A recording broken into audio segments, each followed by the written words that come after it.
ពេលនេះស្លអិនហើយបាទต้มយำគៀគឺជាតិឆ្ងាញ់ប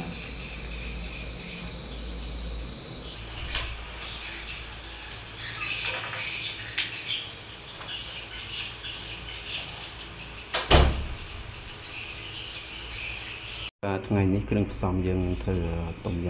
ำបង្គាបាទគឺមានផ្សិតជីណាជីកន្ស៊ុយក្រូចឆ្មាហើយនឹងស្លឹកគ្រៃតោះមើលទាំងអស់គ្នានៃវិធីដែលខ្ញុំធ្វើបាទគុលស្លឹកគ្រៃយើងហាន់ចំណិតแบบនេះដើម្បីស្រួលយើងស្លបាទគឺបងប្អូនចង់គ្រាន់តែដងក៏បានដែរតែសម្រាប់ខ្ញុំគឺខ្ញុំហាន់កង់แบบនេះដើម្បីស្រួលពេលដែលយើងស្ល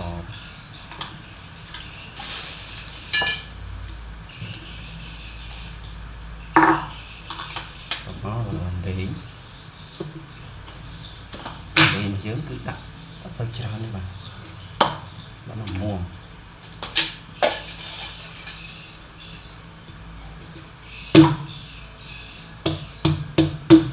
ដេងនេះចាស់បន្តិចហើយបាទយើងដាក់ទៅហើយបន្តមកទៀតជីអាណារបស់យើងបាទជីអាណារបស់យើងក៏កុំចេញតិចកុំខាងវាចំណិតល្មមមកកុំធំពេកកុំតូចពេក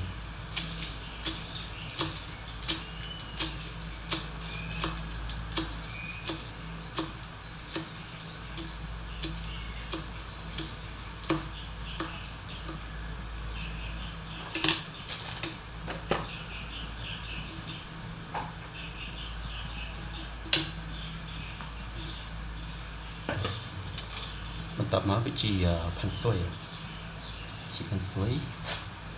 ឬវាយើងក៏ចោល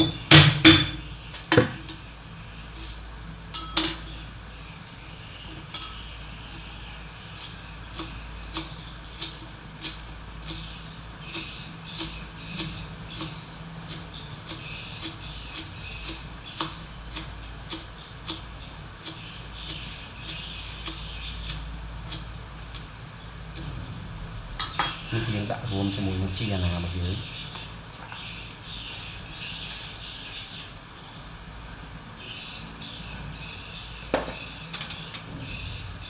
ទៅមកស្លឹកក្រូចរបស់យើងក៏ហើយជាចំណិតមកដើម្បីឲ្យស្រួល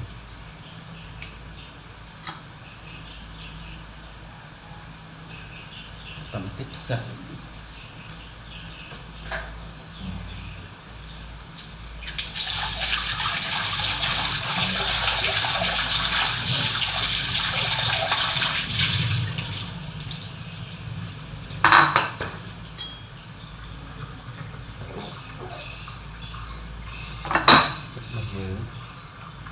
នឹងហាន់ជាចំណិតគ្នា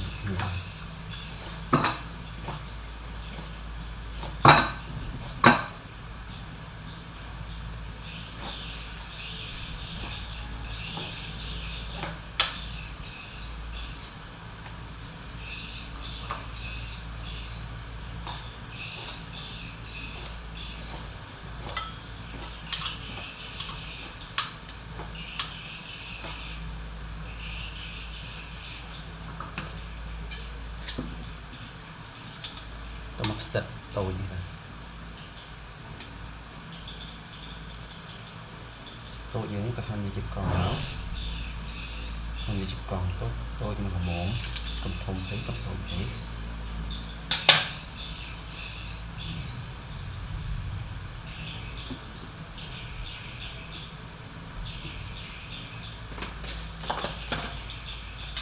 តមកក្រូចឆ្មាយើងហាន់វាជាចំណិតមក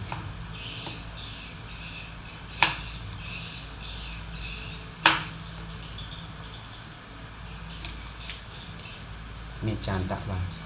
ឥឡូវដាក់ចូលក្នុងជាមួយស្លឹកគ្រៃស្លឹកក្រូចសិនបាទ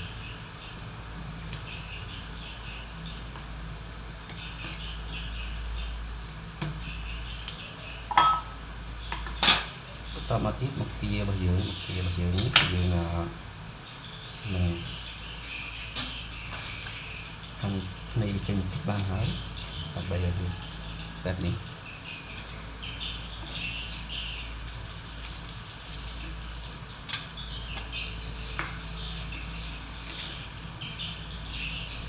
គៀ1គីឡូ 30000 រៀលបាទនៅខេត្តកំពតនេះគឺខ្ញុំទិញមកគឺ 10000 រៀលបាទ3ខាំកន្លះនៅខេត្តផ្សេងខ្ញុំក៏ដឹងថាតម្លៃប្រហែលដែរត្រឹមដឹងថានៅកំពតនេះគីឡូ 30000 រៀល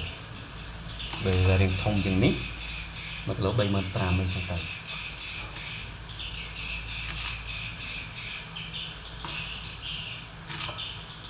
ហើយនេះគឺហូបម្នាក់ឯងបាទហូបម្នាក់ឯងក៏អាចជាហូបមិនអស់នោះទេអាចជាយកចែកជូនអ្នកចិត្តខាងខ្លះដែរ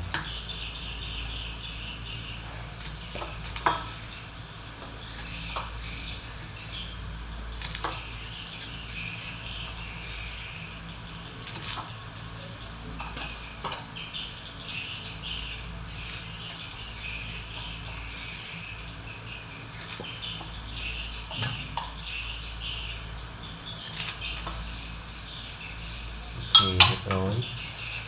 បន្ទាប់មកម្ទេសរបស់យើងម្ទេសយើងគឺ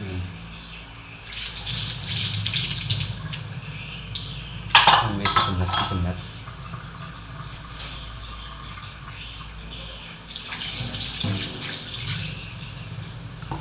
ម្ទេសរបស់យើងនឹងហាន់វាជាចំណិតแบบនេះបាទហើយយើងបដោយវិញទៅអញ្ចឹងតែខ្ញុំមិនបានទិញម្ទេសក្រៀមមកទេបាទគឺអត់មានគឺខ្ញុំទិញម្ទេសហុយបែបនេះវិញយកមកជំនុំម្ទេសក្រៀម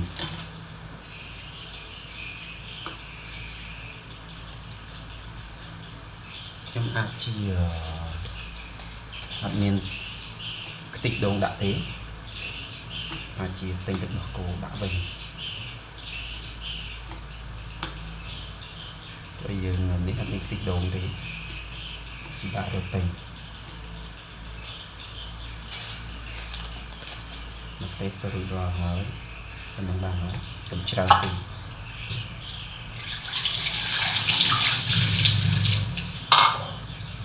ចាំយើងដាក់ម្ទេសហុយចូលរួមជាមួយតមកខ្ទឹមបាទខ្ទឹមរបស់យើង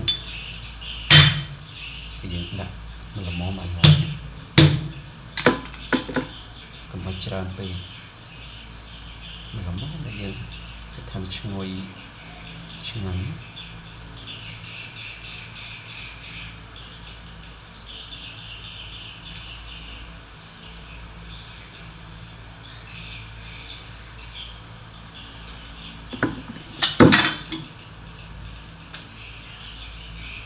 មកយើងទៅហាន់មក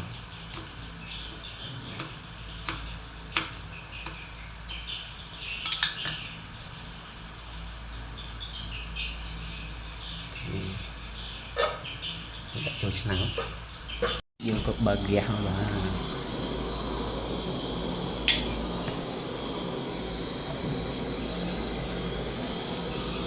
ហ្គាសយើងក៏ដាក់ឆ្នាំងយើងចូលមកដាក់ស្លឹកលេងពុយចូលហើយដើម្បីទុកឲ្យទឹកពុះបន្តិចសិនបាទឥឡូវទឹកយើងចាប់ដើមពុះហើយយើងចាប់ដើមដាក់បង្គារបស់យើងចូលទៅបាទ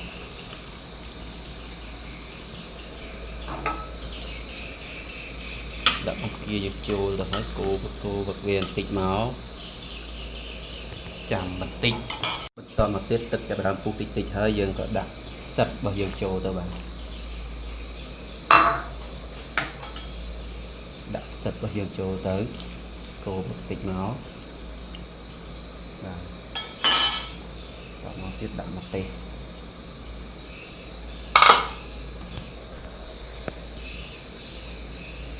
ម្ទេសហើយយើងក៏ដាក់ម្ទេសហុយនេះបាទដាក់ម្ទេសហុយប៉ុណ្ណឹងមកដើម្បីឲ្យវាពណ៌វាស្អាតពណ៌វាស្អាតពណ៌វាល្អ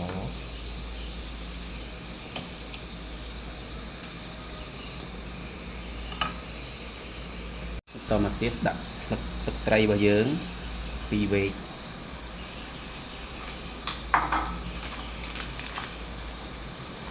ត្រី2វែកប៊ីចេងក៏ដាក់មកល្មមមកកុំច្រើនពេក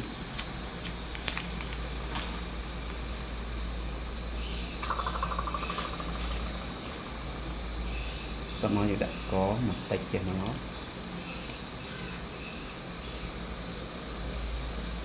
ឥឡូវទឹកយើងពុះល្អហើយយើងមើល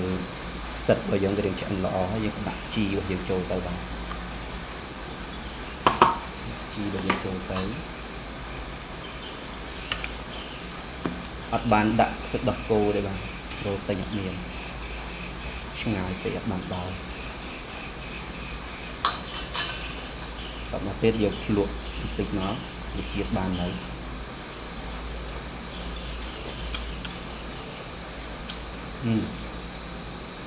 ឆ្ងាញ់ល្មម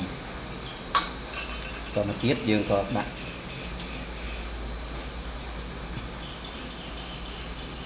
ក្រូចឆ្មាយើងចូលទៅ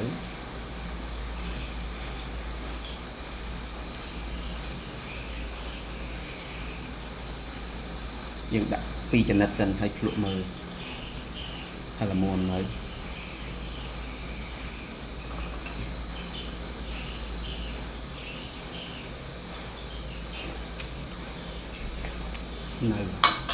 ដាក់ហើយមួយចំណិតទៀត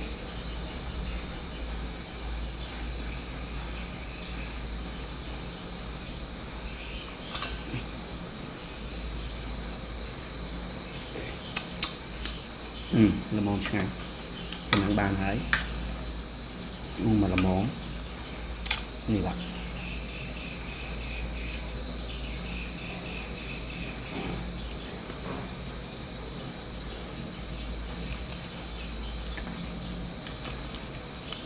ទំនងជាតិ